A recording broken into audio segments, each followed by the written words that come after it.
the word trying means failing. You don't say, I'm going to try and pick up a pen now. So when you say trying is a misdirect. That's why stage names say, try to open your eyes, they're locked shut. Try to lift up your leg, it's glued to the chair, because when you say trying, you imply failing.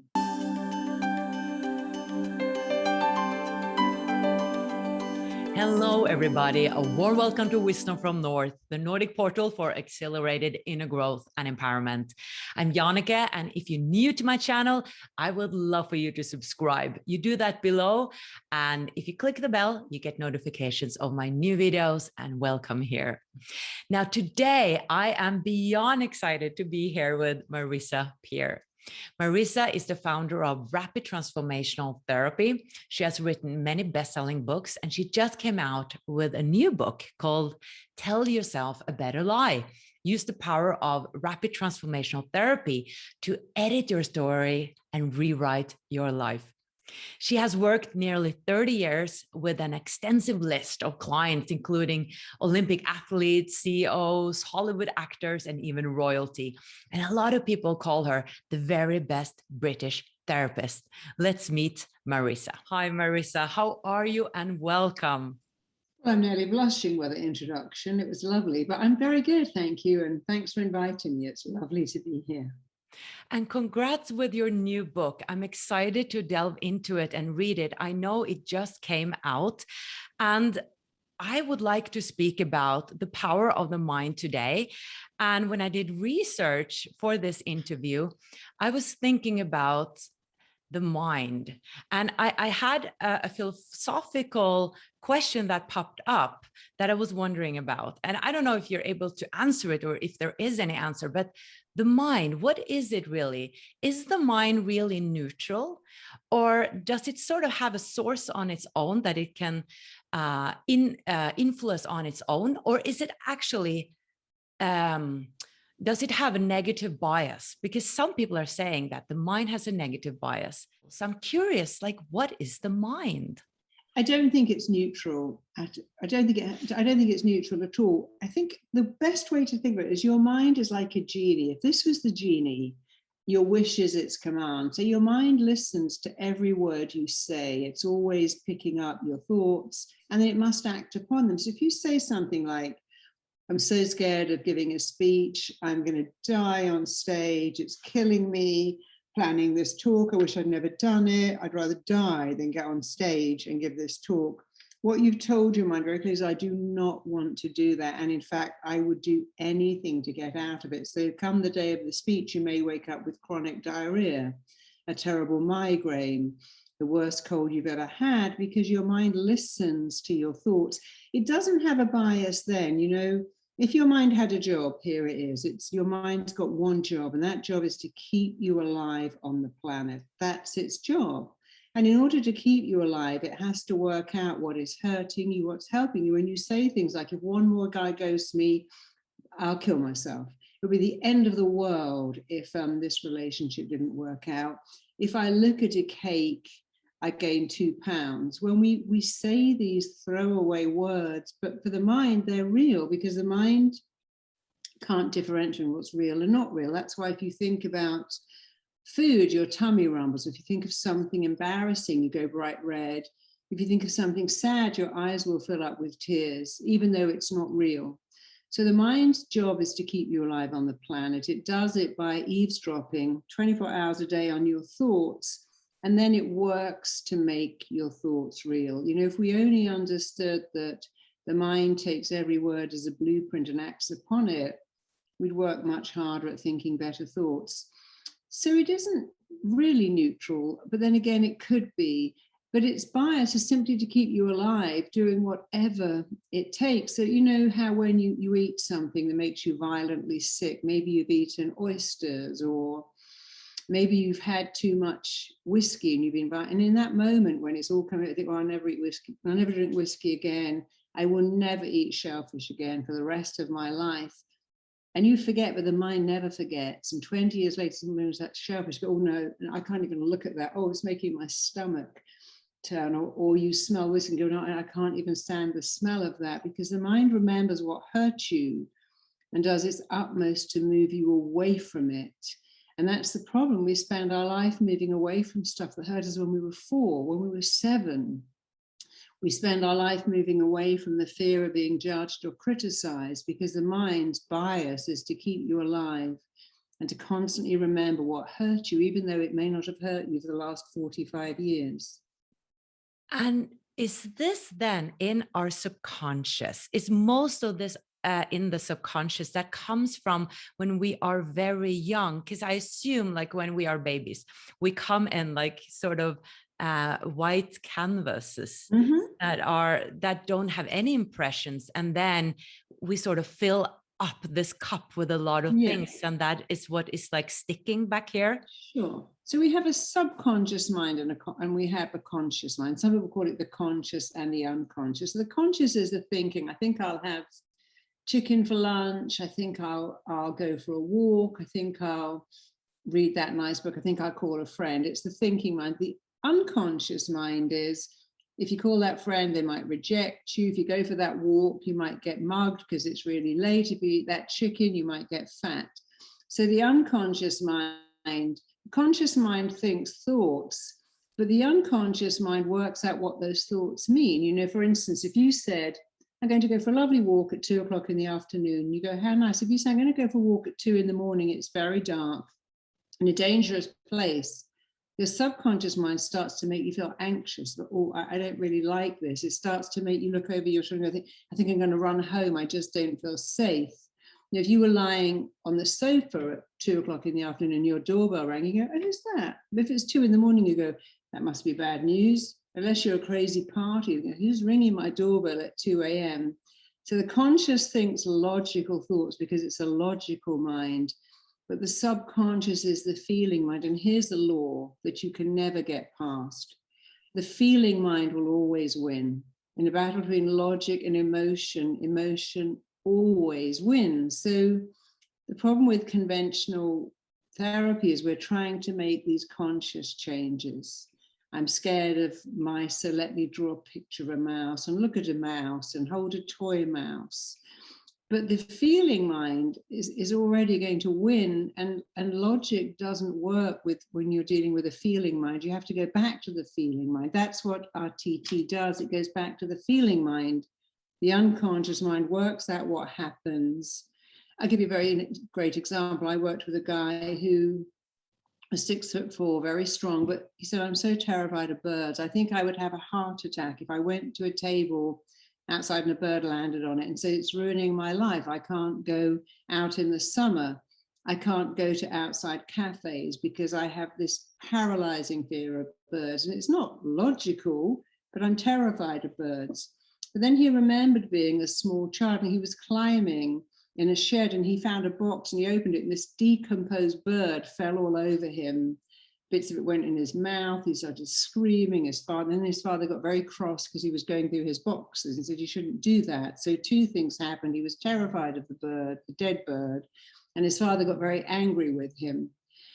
And so in his mind, birds were a source of immense pain and discomfort and stress that he couldn't make sense of as a grown-up man, because he was trying to make sense of it logically. When he thought, oh, I was just a kid, I was 3, I was scared of my father, I was scared of this decomposing bird, it was in my sweater, it was everywhere. But now I'm not 3, I can look at that and go, yeah, well, that was sad, but it cannot influence my life. But you can't get that detail with a logical mind because it's always trapped in the feeling mind. It's a bit like, you know, you could say, I'm going to go to a really high building and walk right to the edge and look down. And even though your logical mind says you're looking down and there's a plate glass window and you're absolutely safe, the feeling mind goes, get away from the edge, you fool, you could die. So when I went to the CNN Tower in Canada, I knew I was safe, but I had to walk around like that. I had to put my arms out as I walked around this building, all glass with a glass floor, because my stomach was going crazy with get back, go away, this is so dangerous, you're crazy standing this high up. Even though I had on a harness and I knew I was safe, the logical mind can't impact the feeling mind that says you're not safe, this is dangerous, stop it immediately. Interesting. Yeah. I thought it was very interesting that you were saying the feeling mind, because to me, the mind is like logical or not logical, or is Mhm. more like attached to the brain. And when I think about feelings, I don't think about the mind. I think more about my body. Yeah. But would you say that we have sort of a mind in our belly as well? You mentioned the Oh, yeah. belly. We have a mind in every cell in our body. Every cell has its own mini brain. For instance, the gut is so connected to the mind. Doctors call the gut the second brain. And when you're very nervous, you often have diarrhea. And when you're very tense, you often have constipation. Our skin responds entirely to our thoughts. When we're madly in love, it glows. When we're very unhappy, we look stressed and pinched and a little grey. So all of our organs respond to our thoughts. In fact, everything responds to our thoughts, but our thoughts are in our mind. And that's the great news, because if the thought controls everything, then all we have to do is control our thoughts to have an extraordinary life. So we're not really talking here about the brain necessarily. We're talking about a mind or an awareness Mind, that is yeah. Yeah, everywhere in our body.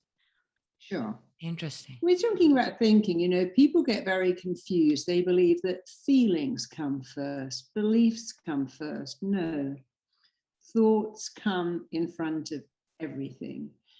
A belief is nothing more than a thought. You think a lot, and actually feelings come after beliefs. After all, I have to think I'm terrified of spiders to feel that. But if I like them and find them fascinating, if I think I'm scared of dogs and I see a dog, my heart rate will go up. I might start to shake. But I can't feel the fear of a dog unless I have a thought I'm scared of dogs or cats or mice. Or, years ago I had a hamster and I loved that, but I didn't like mice. And it's a bit like I could hold a ladybird in my hand, or indeed a butterfly, but not a cockroach. Why is that? Well, I think different thoughts about a ladybird. It's quite pretty, it's colorful.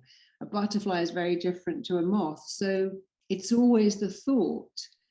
Thought comes in front of everything. It comes in front of beliefs, feelings, behaviors, actions. And we're so busy trying to change our actions, trying to change our behaviors. And all we have to ever do is change the thought. And when you change the thought, it changes everything, and it's free. And it's actually quite easy. Yeah, it sounds easy, but I feel like in the moment it's not. And I want to go over to a topic where we can delve into this deeper, because I found a beautiful meditation that you have online. I don't remember what it's called. I can try to find that out, but it is a meditation for women who wants to conceive and become pregnant, and it's just so beautiful. And this is a meditation you made that, yeah, I've done it many times, because I haven't been talking about this on my channel, but I've been in a process of trying to become pregnant. So I've listened to this many times, and what comes up for me is that, oh, but the doctors have told me this, and my age is coming in here, and I think about all the reasons why this is not happening. It didn't happen last time.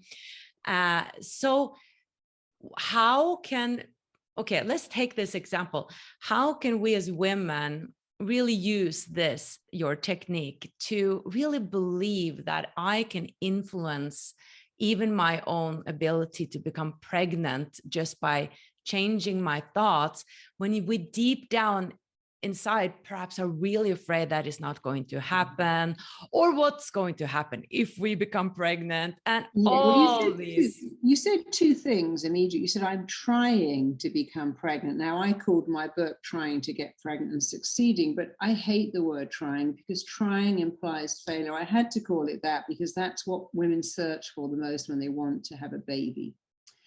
But the word trying means failing. You don't say, I'm going to try and pick up a pen now, and I'm going to try and eat some breakfast.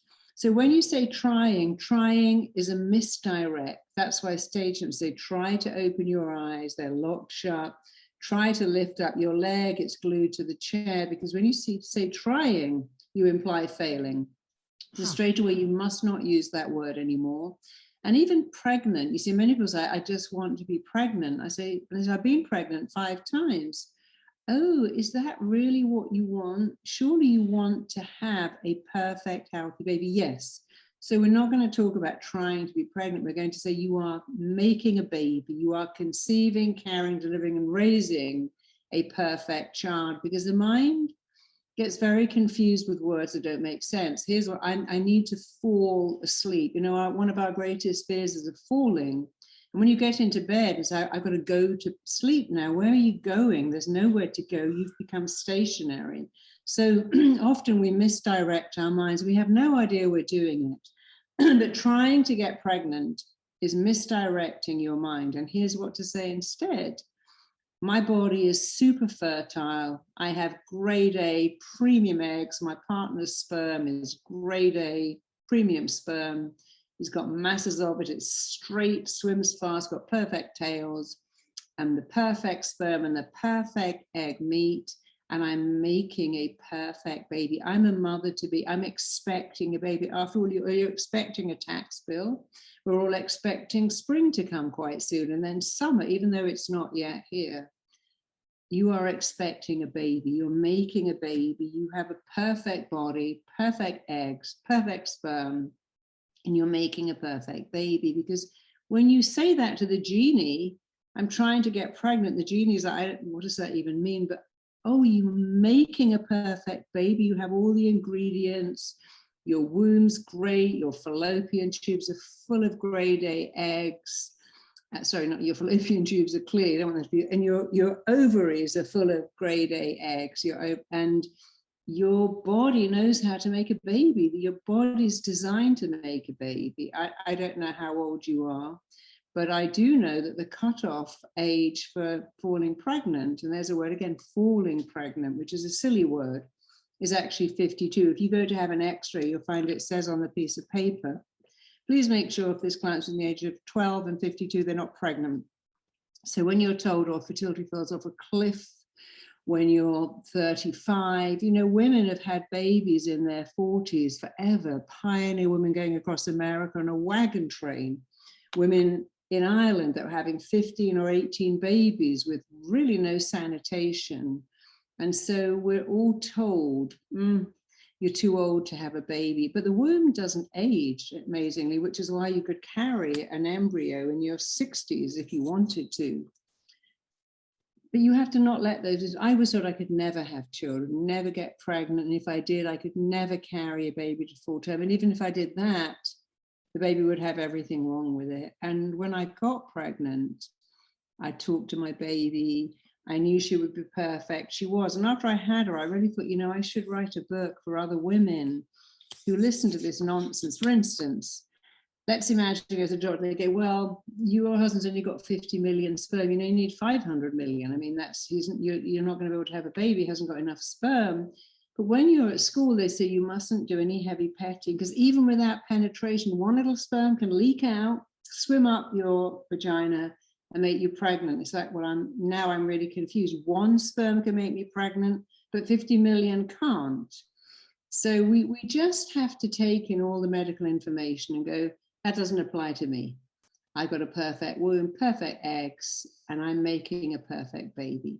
And I would really advise you to keep talking to the energy of your baby. So I'm expecting a baby. Go and buy a little pair of socks and put them in your purse and carry them around and go, my baby's going to be wearing these socks. Get into the state of expectancy, not in the state of denial. You know, when you go for IVF, amazingly, most IVF clinics will tell you they have a 25% success rate. But what you hear is, oh, that's a 75% failure rate. I worked with somebody and she said, I failed at IVF 3 times. I'm just a failure. What happened? Well, I did ovulate and they collected the eggs and I had some good eggs. So that was 100% success. Oh yeah, I didn't think about that. That was 100% success.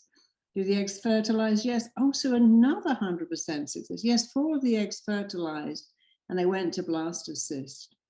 And then they implanted them and they didn't stick and I failed. And I said, but you didn't really fail. You ovulated eggs, the eggs were collected. You succeeded at egg collection, you succeeded at ovulation, you succeeded at fertilization, but the egg didn't take. We don't know why, but we can imagine the egg sticking into your womb like Velcro. And she had a baby, then she had another baby, because she just changed her belief. And it's all about, we are what we believe. We make our beliefs, and then our beliefs turn right around and make us.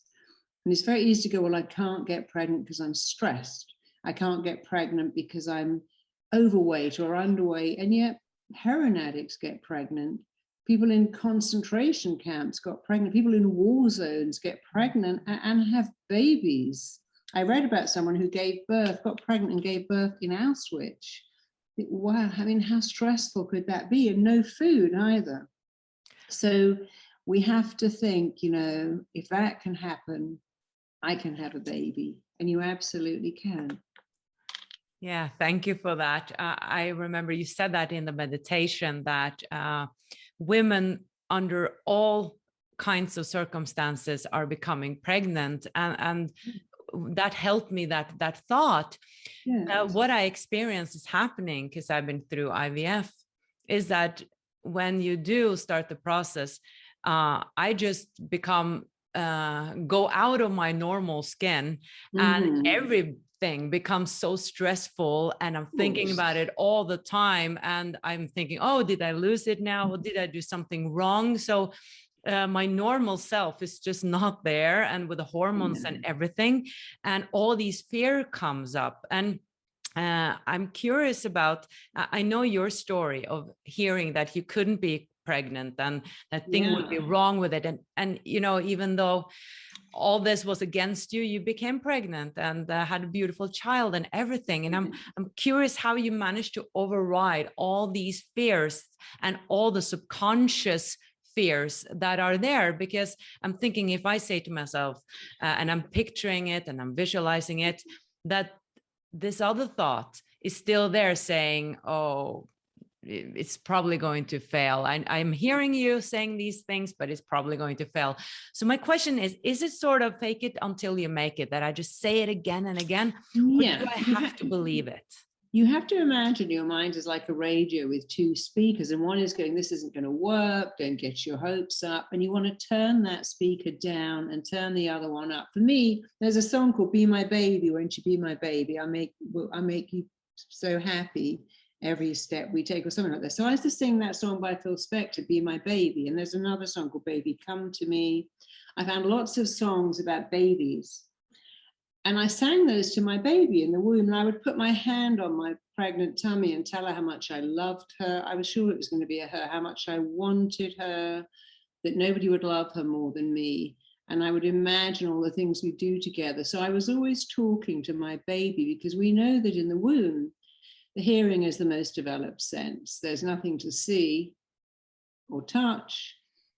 But the hearing is very developed, and the baby's bond with the mother is very profound. And when the mother is stressed, and because the baby's underwater, the heartbeat is quite loud, and it's sonic too. So I would sing to my baby and talk to my baby and tell her how much I wanted her. I knew that the Maasai, when women are delivering babies, they sing to the baby the whole time. They invite the baby out of the womb and into the mother.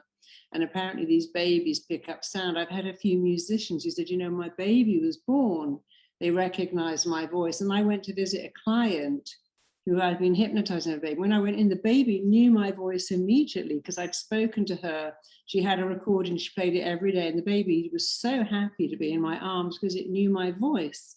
And I loved that. So I would say, you always have a choice. We always have a choice. Rationalize why we feel so bad, or talk yourself out of it. So when you're hearing these voices, it's not going to work, I mustn't get my hopes up, you have to change that voice. It's working. I'm a mother to be. And of course, the feeling is, but what if I do all of that and it doesn't work? Won't I be disappointed? What if I tell myself it's not going to work, and then I won't be disappointed, except that when it doesn't work, you can't not be disappointed. And the fact that you may have planned for it, I think I'm going to lose it, I probably won't keep it, it probably won't work, and then I won't be disappointed. But if that happens, you are disappointed, and you didn't give it 1,000%. So pick some songs. There's some beautiful songs. Baby, come to me, be my baby, when a child is born. So many great songs. Sing to your baby and just tell it, describe to it all the things you're going to do, going along the fjords, going to the beautiful beaches, Christmas, all the amazing things, the first steps, and keep inviting that baby into you. And I find it helps to say, I've created a place in my body, in my heart, in my womb, in my life for you, and invite that baby in. You know, when I was writing my book, interestingly enough, there was a girl in England who got pregnant with 8 babies, and every doctor said, well, you know, this is ridiculous, and she's going to have natural selection. There's no way the body can carry 8 babies. It isn't possible. And what will happen is the body will expel them all. And I woke up one day and there it was on the news, she'd lost all her babies. But since then, I think 7 different women have had 8 babies. One had 9. You all know about Octomum, and all her babies are here. And then a woman in Morocco had 8 babies. A woman in Texas had 8 babies. So they gave birth to 8 babies? Yeah. Google Octomum. One of her babies had some slight health defects, but she still has 8 very healthy, robust teenagers. So everything we were told, it's not possible, it can't be done, has been done. It's not possible to get pregnant over 45. Everything we've heard has been disproved over and over and over again. You know, women in comas give birth, they grow a perfect baby. And so you just have to find a lot of information to excite you and say, right, I'm having a baby. I'm making a perfect baby right now. And my body could grow that baby without, you could be in a coma and your body would grow a baby as long as you were fed. It would deliver a baby without any help from you whatsoever. But if you want to help out, tell yourself, I'm super fertile. I got exactly the egg that's going to be the life force of my baby. I've got the sperm, I've got the rest of it. I've got an egg, I've got a sperm, I've got a womb. I'm growing a perfect baby, and you will. I was just having a thought. Do you think that most of the time we are in the way, that nature knows what it's going to do and it's ready to do it, but with our limiting beliefs and what we have accumulated of stress and stressful thoughts, we are in the way of joy, of happiness, of having children, all that stuff? Yes, I think so. You know, I've spent a lot of time with tribes, and because they don't have much, they don't worry about, oh, you know, look at my lovely stainless steel fridge, it's got smeary fingerprints on it. Oh, my white sofa's got a mark on it. They don't have anything to worry about. And so they seem to worry less. They live very much in the moment. They're very into their children and a simple life. And I was always amazed at how happy tribal people seem to be, but they're very, very connected to each other. And so we do get on our own way. We always got something to worry about. We are always worrying about something. I have many clients who are billionaires who worry about all their different homes, and they have a monitor and they can look at all the different homes all over the world, look at what the staff are doing there, and get anxious because one of them is standing on their lovely chair to clean the light and they shouldn't be doing that. And you think, gosh, you've just got more things to worry about. Sometimes you need to have less.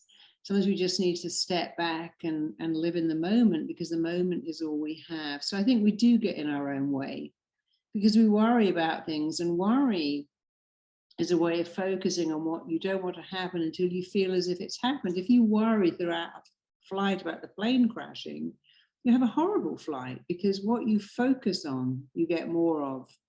And I think we do have to learn, again, it's that choice. I'm on a plane. Sounds kind of funny up here, but now I've got a choice. I've always got a choice. I can rationalize why I feel so bad. I've never heard that sound before. The weather isn't this, that stewardess looks a little concerned. I think we're going to crash. Or I can say, you know what? I'm going to talk myself out of this. Flying is safer than driving. And who knows why she looks stressed. Maybe she just had an argument with her husband. But I feel completely safe. I am safe, because we have a brilliant brain. And we've got to use that choice. We are free every minute to rationalize why we feel bad. or to talk ourselves out of it. We can choose to be negative or positive, but here's the thing. When you choose to be negative, you cannot choose what you do to your body. The cortisol, the inflammation that you're creating by being negative, you could look in your body and see what negative thoughts do. You simply wouldn't think them ever again. So while you can choose to be negative or positive, it's a free country, you cannot choose what negative does to yourselves. And that's why it's so important not to be like that. You know, I had cancer, and rather like when I was having a baby, I sang to my body. I said to my body, you are a wellness making machine. All you know how to do is to get better. And I recovered so fast and felt amazing because I had a choice. I'm in a scanning machine, not another blood test. Oh, I can't take any more of these invasive treatments. I hate this. It's not fair. Why did I get this when I'm healthy? Or I could just think, well, you know what? I don't know why, but I do know that I have a lot of power to recover from this and to keep myself in a good state, to not be flooded with cortisol every time I'm having a procedure. And it was actually fun. One of my friends, amazingly, she said, oh, I loved chemotherapy. So she lived in the country. She said, every time I came to London, all my friends came to visit me. We had a little social thing going on. And when it was over, I really missed my chemo because all my friends came and hung out with me. I thought, wasn't that a great thought to think? Wow. I'm so impressed how you're able to do this, because I find it a bit challenging to take control over my thoughts. So not controlling them, but always choosing like the positive thought, because we have the default. So I'm curious, is this something you started working on for the past 30 years that you've worked with clients, or is it part of your also personality to be able to do this? Okay. When I was a teenager, I was insecure. I thought I was hideous. I thought I was a freak. I felt like the ugliest, stupidest thing on the planet. So I certainly wasn't born like that. But what's so interesting when you decide to really be in control of your thinking is it starts off being what you do, but then it becomes who you are. It kind of takes over for you. You only have to do it for a little while before you sort of become on autopilot. And so when I got cancer, the first 2 days, I was scared and upset and worried. And then on day 3, my mind just kicked in and went, oh, you can deal with this. It's nothing. It's just a blip. And I didn't think that thought. My thought it for me, because I spent a little while training my mind to be positive. And it's not work. It's just, if I said I'm chronically tired, I go, no, I'm not chronically tired. I'm a little dehydrated. I've got a chronic headache. No, I've got a slight headache and I'm going to take some pills and in 20 minutes I'll be fine. So it's more about correcting the thoughts. This is killing me. Come on, it's not killing you. How could it be killing you to stand in the store buying food for Christmas? There's a lot of people. It's a little overwhelming in here, but how can it be killing you? So I just learned to correct my thoughts in an easy way. And I would do the same thing with my daughter and indeed with my husband and with lots of people. Say, you know, it doesn't really help you to think that thought. If you say, oh, I hate being with people I don't know and I never know what to say and I just dry up and sound like an idiot. You have to understand the way you feel about everything, and I do mean everything, is down to the pictures you make in your head and the words you say to yourself. And the pictures and words are yours to change. So when I became a speaker, I mean, that was interesting because you're going on stage in front of people and you have a choice. Oh, wish I'd never agreed to do this. I'm dreading this. My mind's gone completely blank. It's like a complete stupid person when I open my mouth. And I had to say, no, I'm going on stage. This is amazing. I'm so exciting. I did a lot of live television, and it's the same thing. I remember once years ago, I was doing a live television. In fact, I went to go on the radio. So I got out of bed, put on a t-shirt and a jacket, the car picked me up, and I was sitting with my headphones on when they said, actually, we're going to put you on the news. This is amazing. And they ran me across the cover. I'm like, where's hair and makeup? Hair and makeup, we haven't got time for any of that. You're going on the news. And my first thought was, oh no, I just got out of bed, haven't got any makeup on, I don't know, on the news, and they have something called like a dolly, and it's like a camera, it's over there, and it starts to come towards you like that. And I knew I had maybe 40 seconds, and I could choose to go, oh my goodness, I wish I hadn't said yes to this, I'm going to look terrible. Or I could go, wow, I'm on the news, this is so exciting, they want to hear about me. And I began to say, I love it, here comes the dolly, I'm going, I love it, love it, love it, love it, love it, right in my face. And I did it. And no one said, hey Marissa, you know, why didn't we have any makeup on? They went, gosh, that was so amazing what you talked about, how you hypnotized an entire football team. So a lot of situations in my life would come up where I knew I had a choice. Talk myself into it, talk myself out of it. And of course, it's much better to talk yourself out of it. I've got this, I can do it.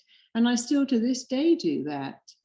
But it is a choice, you know, being negative is a choice, being a warrior is a choice. I was very lucky, I had two great teachers. My mother was a hypochondriac who was always ill and always negative. And my father was never ill and loved his life. And they were a very interesting combination because they were so poles apart.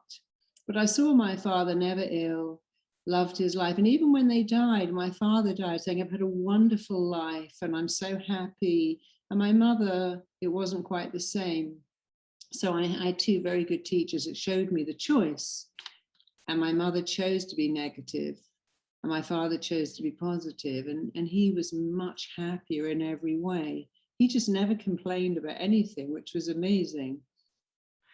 I love what you're saying about the choice. It's really inspiring because I think we don't need to call it work and work hard. But like you're saying, it's a choice. And when you become aware of it and you start practicing it and training yourself, it becomes part of you. And I love that we don't need to work well, so you know, hard. here's the thing. You think your thoughts every day and you speak your thoughts. So it's hardly work to think thoughts because you're already doing it. All you're doing is changing. You're already thinking those thoughts. One of the reasons I wrote my book, I'll show it to you. One of the reasons I wrote this was because I wanted people to understand that therapy isn't long. It's not even work. It doesn't have to be long or painful or exhausting. It doesn't have to be work. It's all about really understanding what makes you tick and then understanding that you have so much power to let go of things that don't help you. Women giving birth over 45, that number is tripling every year. There is more women than ever giving birth for the first time over 40, over 45. And so now you've got to make a new belief. If they can do it, I can do it. I've made a belief, that belief's going to make me. And now I'm going to look for confirmation bias of women who've done that and how they did it. What did they do? I mean, that's happening all the time. There are so many women with babies at 45, so many. And if they can do it, of course you can do it too. So these beliefs, like, you know, those, let's jump over to those deepest rooted beliefs, like I'm not enough, I am alone. Are they harder to switch than, for instance, the belief that I can be pregnant or I can have a child? Would you say I don't think any belief is hard to switch when you make, you see, decision is a Latin word. It means to cut off from. So let's imagine you have a belief. I just like crazy, wild men. I like the bad boys. That's my type. And now I've got a belief and that's who I'm attracted to and they always hurt me. And then you have to take a look and think, why do I believe this? Is it really true that wild, crazy guys are fun? Because it's fun in the beginning, but then they don't call, they don't show up. I'm always in tears. And maybe this belief isn't serving me. And if it isn't serving me, let me give it up. So it's a question of looking at the belief. I mean, our biggest beliefs that hurt us are I'm not lovable, I'm not enough. And there isn't a baby on the planet born with that belief. No baby says, don't look at me, I've got fat knees, I've got triple thighs, I haven't got any hair, I've got milk spots, I've got no teeth. I mean, babies are pretty helpless. They can't even move their eyes at the same time. And yet they believe they are deeply lovable. When you put your little hand in the crib and tickle their tummy, they smile, they grin, they kick their little legs. and they accept they are very, very lovable. And so we're born with a belief, I'm lovable, and I'm going to connect to you, and you're going to connect to me. And then that belief starts to get buried under, oh, I'm not lovable, I don't look right, I don't sound right, I'm not smart enough, I'm not good enough. And so how do you change the belief of not enough to enough? Well, you first of all understand that you acquired it. It isn't you, it's something you learned. And just as you learned it, you can unlearn it. And it's about understanding that when you're a child, you're dependent. You're a dependent child. And the way you feel about yourself is linked to how you think others feel about you. But as an adult, you're independent. And as an adult, the most important words you'll ever hear are the words you say to yourself. So our biggest problems are we don't think we're good enough. We believe that what we want isn't available to us. And we feel so different that we can't connect. Whatever's going on in the world, if you live in the modern world, you can only have one of those three problems. Whatever you've got, it's down to being one of those three things. I'm different, so I can't connect. I want something, but I know it's not available, including having a baby when you're over 35, or I'm just not enough. And you have to think, well, but I can change those beliefs. Of course I'm enough. How could I not be enough? I'm enough just the way I am. I am enough. And everything I want is available. And if my greatest fear is I'm different, so I can't connect, and that's everyone's greatest fear, the very fact that I have that fear must mean I'm the same as everyone. Yeah, that's interesting. The same as me, because our greatest fear is to be different, but we all have it. I think, wow, but my greatest fear being different actually makes me the same as everyone on the planet. Yeah, that is interesting. There's so many, or all of us, from what you're saying, are having that we feel we're so different. Yeah, but that should be a good thing, that we think that we are unique. But yeah, but unique is different to different. Different is disconnecting. Unique is I've got a unique skill set. I'm like you and you're like me, but we're unique in our thinking and in our DNA. But in fact, when we start to realize we're all the same, we have the same hopes and dreams and aspirations, it helps us to be connected. You know, so many problems come from being disconnected, especially now where people connect to their phones. They spend ages on their phone. You see a whole generation out all on their phones, all disconnected. And I do wonder what's going to happen to our next generation, because we're losing the ability to connect. That's true. And it's interesting when you go on these dating apps, it's almost like you're having a relationship with your phone, not the person you're texting with. It's actually the phone. Yeah, absolutely. Well, thank you so much, Marisa. I'm really excited about reading your book. And I know that you changed thousands, hundreds of thousands of people's lives all over the world. I've also taken your Mind Valley course, which I really got a lot out of. And I think it's really inspiring what we can do. Like, we can start practicing today. We can do this today, just becoming more aware and making that choice. That is so inspiring.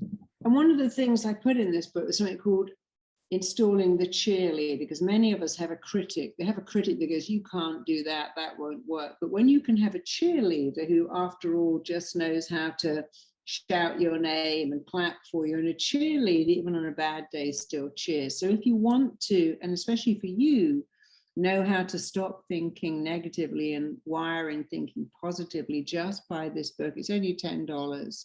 It's got 4 downloads, and each download is $35 to buy. So you get $140 worth of downloads for 10. And one of them is called Installing the Cheerleader. The cheerleader just cheers for you and claps for you and tells you can do it. There's also a download on a healing vortex, which goes through your body, realigning and rebalancing. And that would help you a lot with your fertility. So there's so much that we can do. You know, I made a point of covering 10 people's case histories because I wanted to show people we're all the same. And if this worked for Ryan, if this worked for Joe, it will work for you. So if any of your audience that have issues you want help with, you'll find a lot of it in here. It's got a whole section called RTT for me on how you can do some therapy models on yourself. You can't be a therapist, but you can do some of them. But if you want more help, if you go to marisapeer.com, we have so many free downloads on love blocks, wealth blocks, health blocks that would give away for nothing.